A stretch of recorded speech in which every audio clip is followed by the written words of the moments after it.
সকলকে সুপ্রভাত জানিয়ে আজকের ব্লগটা আমি শুরু করছি।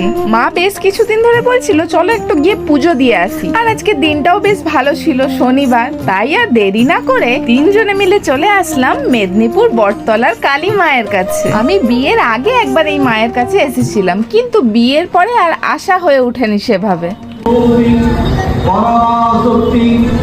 এসে দেখি পুষ্পাঞ্জলি চলছে, তাই আমরা ঠাকুর মশাইয়ের হাতে পুজোর ডালাটা দিয়ে ধূপটা জ্বালিয়ে নিলাম, কারণ ধূপটা তো আর ভেতরে চালাতে দেয় না, ঠাকুরকে দেখিয়ে তারপর বাইরে দিয়ে রাখা হয়। দাঁড়াও, মায়ের মুখটা তোমাদের একবার সামনে থেকে দেখাই, কি অপূর্ব তাই না? আমাদের পুজো দেওয়াও কমপ্লিট হয়ে গেছে, আর প্রসাদও আমরা পেয়ে গেছি।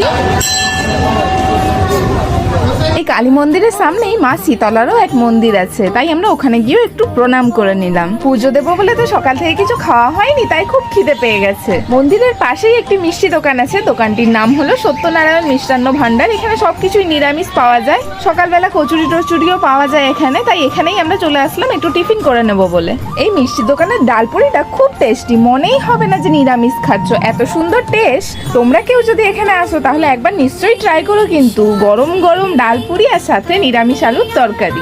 ডালপুরি খাওয়ার পর মিষ্টিগুলো দেখে আর লোভ সামলানো গেল না, তাই আমরা নিয়ে নিয়েছিলাম ছানার পায়েস। তাহলে আর কি, মায়ের দর্শন, মায়ের পুজো সাথে পেট পুজো ভালোই বেশ সুন্দরভাবে হয়ে গেল। এবার আর কি বাড়ির দিকে রওনা দিই তাহলে।